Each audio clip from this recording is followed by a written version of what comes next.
যার পেছনে স্লোগান দেন, যাকে ভোট দেন, যার আদর্শ মেনে আপনি খুশি, সেই লোকটা যদি আপনার সামনে কিয়ামতে থাকে, আপনি তার পেছনে বলেন ওর যা চরিত্র, ওর যা আদর্শ, ওর যা চেহারা ছড়া, ওকে দেখে আল্লাহ মাফ করবে বলে মনে হয়?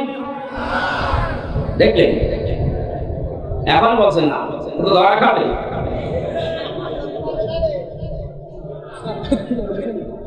এখনই যদি বলেন না, যার পেছনে আছে এটা দেখলে আল্লাহ মাফ করার কথা না, এই মুহূর্তে আপনার সিদ্ধান্ত পাল্টাতে হবে না, নাকি আপনি ধরা খাবেন? ধরা খেতে চান? এই জন্য আমি আহ্বান জানাচ্ছি, যাদের নেতা ঠিক নেই, এখন যদি বলেন নবীজি তো নেই, আমি মানবো কাকে?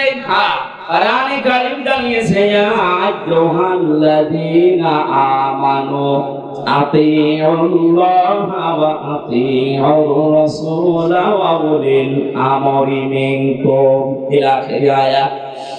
সূরা নিসা 5 নম্বর 12 6 নম্বর পৃষ্ঠা 10 নম্বর লাইনে 59 নম্বর আয়াত, এটা প্রথম অংশে আছে। এটা তাফসীরে ফি জিলালিল কোরআন পাবেন।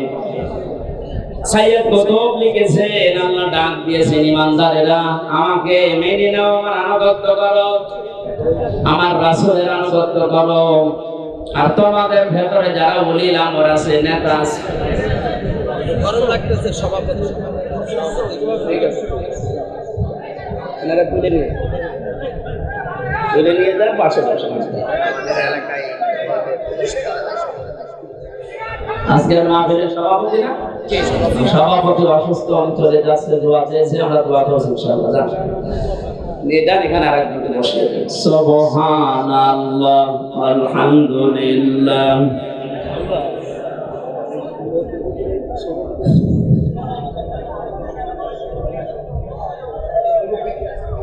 সুবহানাল্লাহ ওয়ালহামদুলিল্লাহ লা ইলাহা ইল্লাল্লাহ সুবহানাল্লাহ ওয়ালহামদুলিল্লাহ লা ইলাহা ইল্লাল্লাহ লা ইলাহা ইল্লাল্লাহ মুহাম্মাদুর রাসূলুল্লাহ। যশোরবাসী, আল্লাহ এবং রাসূলের আনুগত্য করা লাগবে, এখানে কোনো শর্ত দেওয়া যাবে না, প্রশ্ন করা যাবে না। এই জন্য আতিউর শব্দটা, এই ভাব, এই ক্রিয়া, এই ফেল, এটা আল্লাহ নিজের নামে, রাসূলের নামে দিয়েছেন। কিয়ামত পর্যন্ত যেহেতু রাসূলুল্লাহ দুনিয়ায় থাকবে না, এই জন্য উলিল আমর কিয়ামত পর্যন্ত আসতেই থাকবে।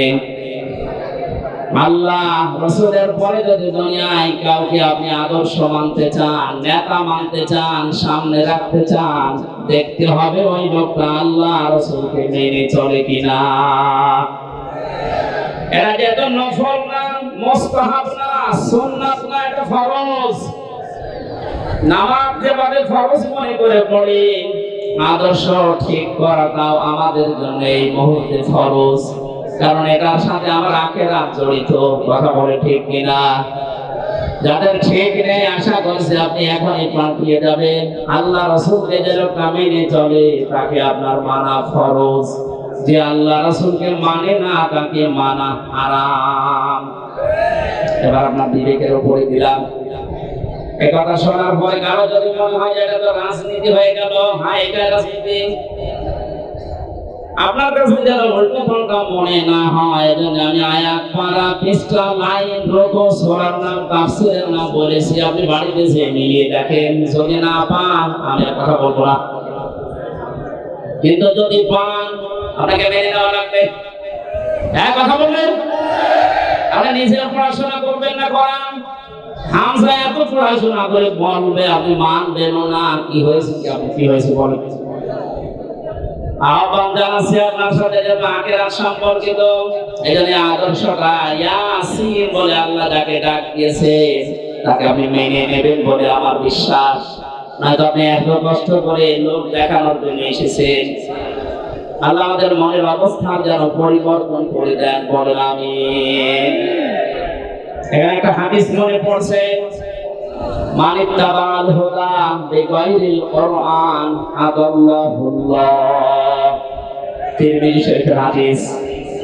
বিশ্ব নবী জানিয়েছেন এই পৃথিবীতে কোরআনে কারীম যেখানে নেই, কোরআনের কর্মসূচি চলে না, এরকম কোন জায়গায় যদি কেউ ভালো হওয়ার নিয়তে চায়, আল্লাহ নিজে তাকে দায়িত্ব নিয়ে খারাপ বানিয়ে দেয়। যশোরবাসী শব্দের দিকে খেয়াল করেন। নবীজি দল্লা শব্দ দিতে পারতেন, দল্লা ইয়াদুল্লু, তাহলে বাংলা অর্থ আসতো আপনি নিজেই নিজেকে খারাপ বানিয়ে ফেলেছেন। শব্দটা যেহেতু আবাল্লা ইয়াদুল্লু বারে ফাল থেকে এসেছে, এই জন্য বাংলা অর্থ দাঁড়িয়েছে আপনি হয়তো ভালো হওয়ার নিয়তে কোন জায়গায় গিয়েছিলেন, কোন দলে হোক, কোন দরবারে হোক, কোন আস্তানায় হোক, কোন দরগায় দরগায়, সেখানে বলেন আপনার নিয়ত ভালো ছিল, আমি ভালো হব। কিন্তু কোরআনে কারীম যদি সেখানে না থাকে, কোরআনের নির্দেশনা কর্মসূচি যদি সেখানে না পাওয়া যায়, আল্লাহ নিজে দায়িত্ব নিচ্ছেন আপনাকে গোমরা বানিয়ে দেবে। কত বড় ভয়ঙ্কর শব্দ লিখেছেন, আল্লাহ দায়িত্ব নিচ্ছে। আর এখানে ছোট বড় কম বেশি আমরা সবাই কথা বিশ্বাস করি হেদায়েত দেওয়ার একচ্ছত্র মালিকানা হামজার বাবার। আরো বলেন জোরে, আল্লাহ ছাড়া হেদায়েত কেউ দিতে পারে? তিনি বলছেন আমি তোকে খারাপ বানাবো, যেখানে কোরআন নেই ওখানে যদি ভালো হওয়ার নিয়ে তো তুই যাস। যে ভালোবাসি আপনাদেরকে, বিভাগে আমার বাড়ি, অন্য বিভাগের লোক সেখানে যায় জায়গা, আপনারা তো যাবেন জানাতে। আজকে থেকে অন্তত সিদ্ধান্ত নিয়ে বাড়ি যান, কোরআন যেখানে নেই ওই দল যদি আমার বাবাও কায়েম করে আমি ওই দলে নেই। এটার সাথে একমত আছেন কারা দেখে? আপনাদের হাত তুলবেন না, হাত তুললে আবার উল্টিয়ে যাবে। ঠিক আছে, বসুন বসুন।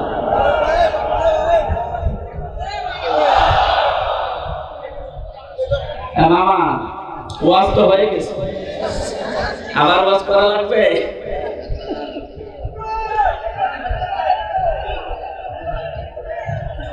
এখানে আমার মনে হয় মাথায় যাদের হালকা মগজ আছে, তার কাটা না, তারা বুঝে ফেলেছে কোরআন যেখানে নেই ওখানে আমি যাব না। তাহলে এই দেশে কোরআন বাদ দিয়ে কোন দল থাকার কথা বলেন?